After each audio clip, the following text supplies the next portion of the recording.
The 10th lesson looks at how Hitler, after achieving the position of Chancellor and the Chancellorship of Germany in January 1933, goes on to consolidate his power and become a dictator within a very short time by 1934. This would probably be a really good time for you, if you don't have it up in front of you already, to stop and get 3 different colored highlighters, because you're probably looking at a black and white sheet right now, and you'll notice that the Edmodo PowerPoint in front of you has multiple colors. Now, I've highlighted here on this PowerPoint the different ways in which Hitler achieved this power. He did it through a combination of 3 things. Number 1, legal methods, legal ways he established his dictatorship. Dubious methods, criminal or violent methods, and those that are sort of in between, the ones where he sort of makes deals with his political opposition that maybe on their surface aren't above board, but at the same time within the reason to do. So I've given them sort of a traffic light system, a green, red, and somewhere in the middle, yellow, orangish color. Now, important thing to remember, Hitler is not secure in his power. He is yet another chancellor of another Weimar coalition government. Okay? Most thought he wouldn't be in power for long, and few thought it possible that by 1934 he would be the supreme dictator, the Fuhrer of Germany. Now, the first thing he does is he calls for a general election in March 1933. He wants to use his newfound power and his newfound influence to try and secure a greater mandate, perhaps greater than 50%, so that he could pass through the Reichstag laws which would approve a dictatorship. This, of course, was supposed to be a free and peaceful election, and it was to be held on the 5th of March, 1933. However, in the run-up to this election, there was an incredible amount of police and SA violence, and this was conducted against the communists and other opposition groups, really brutalizing anybody who dared run against Hitler. The election campaign, in fact, is even stopped by a huge fire at the Reichstag on the 27th of February, 1933. What becomes known as the famous Reichstag fire is one of those great unknowns in history. No one is really sure why a Dutch communist named Marius van der Lubbe set the Reichstag on fire. Van der Lubbe was arrested inside the Reichstag and charged with starting the fire, and doubtless he did light the match. The reasons he did so are sort of out there. What we do know is van der Lubbe was mentally ill. We do know that van der Lubbe had been seen with the SS beforehand, and we do know that Hitler and the Nazis arrive on the scene proclaiming that this is evidence of a communist plot to overthrow the German government just a little too quickly.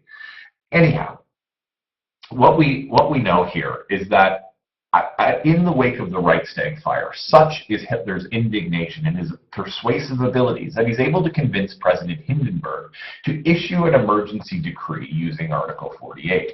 And that decree is to last for 1 year. This is called the Decree for the Protection of the German People and State. Now, this gives Hitler, the right to suspend personal freedom and increase police powers. He will use this to whip up public fear against the supposed communist threat. He'll use this to ban the Communist Party from the Reichstag after the March 5th elections. The Decree for the Protection of the German People and State essentially gives Hitler, for a brief period of only 1 year, the ability to rule as a dictator. And he does that to eliminate the communist threat. Note that down. That leads us to, in the wake of the Reichstag fire, a general election on the 5th of March, 1933. The Decree for the Protection of the German People and State gives Hitler complete control over the police and influence over newspapers and radios in the run-up to this election. Hitler hoped all of this, of course, would give him over 50% of the vote, and this would allow him to lead a Nazi government without having to use the coalition partners. However, much to his dismay, Hitler only receives 43.9% of the vote. Now, this is much higher than a lot of other parties had ever gotten during the Weimar years, but it's still not enough for him to work with outside a coalition. Essentially, it means that Hitler still needs the support of other groups, other nationalist groups, like a group called the DNVP, for instance, to make his government work in order to pass bills with a 50% majority support. This is not enough for Hitler. Hitler does not want to work within a coalition because within a coalition you are weak. And what he moves to do by the end of March 1933 is pass what's known as the Enabling Act. And Hitler tables a bill in the Reichstag known as the Enabling Act, which would establish his dictatorship. He got a 2/3 majority okay, of support to pass this bill. Now, the Enabling Act would change the Constitution. Effectively, the Enabling Act, it will increase his power and gives him the ability to govern without ever consulting the Reichstag. Essentially, it gives him a dictatorship. To pass the Enabling Act, Hitler allowed the SA and the SS troops to stand both inside and outside of the Opera House, which was where the vote was held. Now, of course, it's not held in the Reichstag because the Reichstag had just burned down. In this vote, they brandish their weapons, they chant menacing threats at politicians before they vote. They really, truly intimidate anybody who's walking in there. Additionally, to get it passed, the Nazis strike a deal with the Catholic Center Party, who will vote in favor of the act. It is, in fact, the 20% of the Catholic Center Party that gives Hitler over the 63% he needs to establish a two-thirds majority. The deal is that they will be allowed allowed to keep Catholic religious schools in Germany, and Catholicism won't be banned. And this will give the Nazis the two-third majority they need. Now, there's a little bit of intimidation behind here, and though, one of the things that makes this a little bit dubious, of course, Hitler had already gone out and banned the communists. He had thrown most of them in concentration camps, as I'll get to in later lessons by this point. And the Catholic Center Party knew very, very well, and Hitler had made it very, very clear to them what the consequences of not working with the Nazis would be. They knew what had happened to the communists. They did not want to be put in concentration camps. Therefore, they voted for the Enabling Act and secured religious toleration for Roman Catholics as a consequence of that. The Enabling Act gives Hitler a legal dictatorship. In theory, he now has power to act as he pleased. But in practice, there's still a couple of organizations and institutions that could have frustrated him or overthrown him. The unions, of course, could have organized a general strike as they did to destroy the Kapp Putsch. The opposition parties could have regrouped, challenged the legality of Hitler's recent actions, of course, the Enabling Act, the SA intimidation, etc., etc.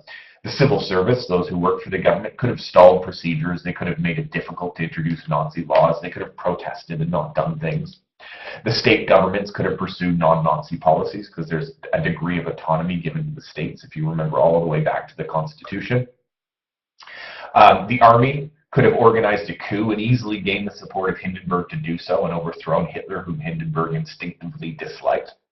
Hitler realized, though, that even though he had the Enabling Act, he needed to resolve these potential problems before he could be in total control. And this is sort of what he does.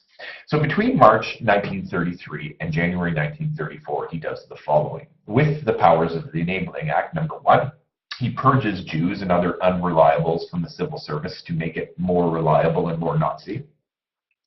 By May of 1933, he abolishes trade unions. He actually goes so far as arresting their leaders and throwing them in concentration camps, seizes their offices, smashes their offices, and in some cases even burns them down.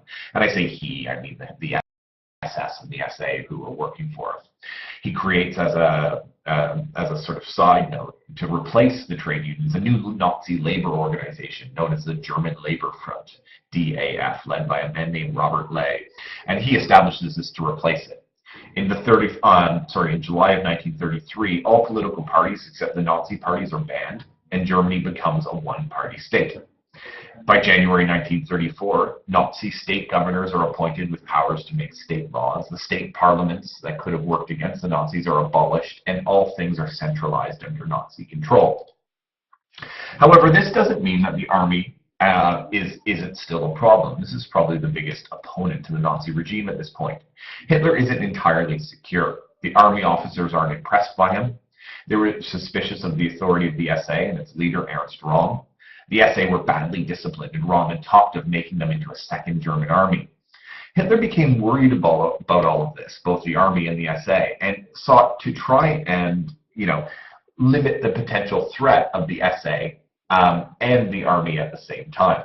In fact, he was also becoming really concerned about Ernst Röhm, who would even begin to publicly criticize Hitler's policies. Not a smart thing to do, but something he could do because Röhm thought he had quite a lot of power. There were 4 million men in the SA at this particular point in time. What all of this leads to is the final act in the consolidation of power, really. That is the night of the long knives. Hitler had to choose between the army or the SA. One was going to be dominant. And in this choice, he makes an incredibly ruthless decision. He thinks, which one is more likely to be loyal? Now, Hitler plays off the idea that the army hated the SA. And on the 29th and 30th of June, 1934, SS squads will break into the House of Rom and other leading figures of the SA, arrest them, and then shoot them. Over the next 2 weeks, hundreds of SA men and other potential rivals will round up other potential rivals and enemies. They'll round up, for instance, former Chancellor Kurt von Schleicher, leading Nazis such as Gregor and Otto Strasser, who were very close to Ernst Röhm, and they will also be murdered by the SS. This purge of the SA comes to be known as the Night of the Long Knives. And as a result of this, the army and President Hindenburg will thank Hitler for limiting this crass, brutal squad, which they really didn't like. That was sort of something that was not a replacement for, but something that threatened the position of the German army. And they thanked him for his, quote, determined action, which has nipped treason in the bud. The army says to Hitler, we're satisfied these events. More interestingly, almost right after the Light of the Long Knives, President Hindenburg dies. He doesn't die of suspicious reasons. He actually dies because he's an extraordinarily old man. And Hitler uses the Enabling Act, he uses the fact that the army is now inside to replace the position of President of Germany, removing that check to his power because, of course, legitimately and constitutionally, the President of Germany could overthrow Adolf Hitler. And he merges the position of the chancellorship and the presidency into one. He appoints himself the leader, the supreme leader of Germany, and he adopts the name the Fuhrer by the 2nd of August, 1934. And to the Fuhrer, because of the Night of the Long Knives, the entire army swears an oath of allegiance, an oath of loyalty to Adolf Hitler. The army in this oath agrees to stay out of politics and to only serve Hitler. And in return, Hitler will spend vast sums of money on rearmament. It will bring back conscription. It will increase the size of the army and pledge to make Germany a great military power again and rewrite the wrongs of the First World War, which, of course, the army had always wanted to do. Now, by the 2nd of August 1934, Hitler is the supreme dictator. There are no real formal checks on his control. And that has to do with what he did both legally, illegally, and also by making deals. So make sure you have all of that outlined because they tend to like to ask you questions like, was Hitler's legal revolution responsible for him consolidating power? And you want to contrast that with all of the illegal things he did, for instance. Okay, so that's why I asked you to highlight them the way it does, the way it just did. So that's quite important. Now, just lastly, I just want to show you this famous cartoon.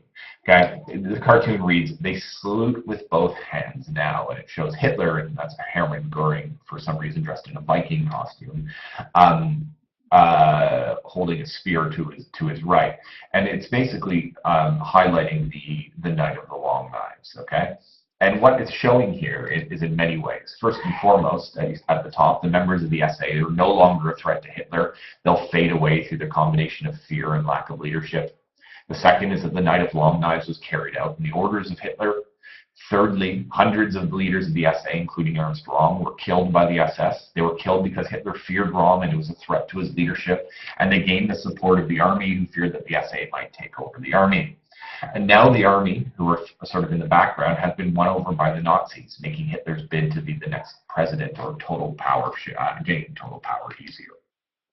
They salute with both hands now, instead of just the one-armed Nazi salute. Of course, that's alluding to the fact that they're holding their hands up in a form of surrender to Hitler's power.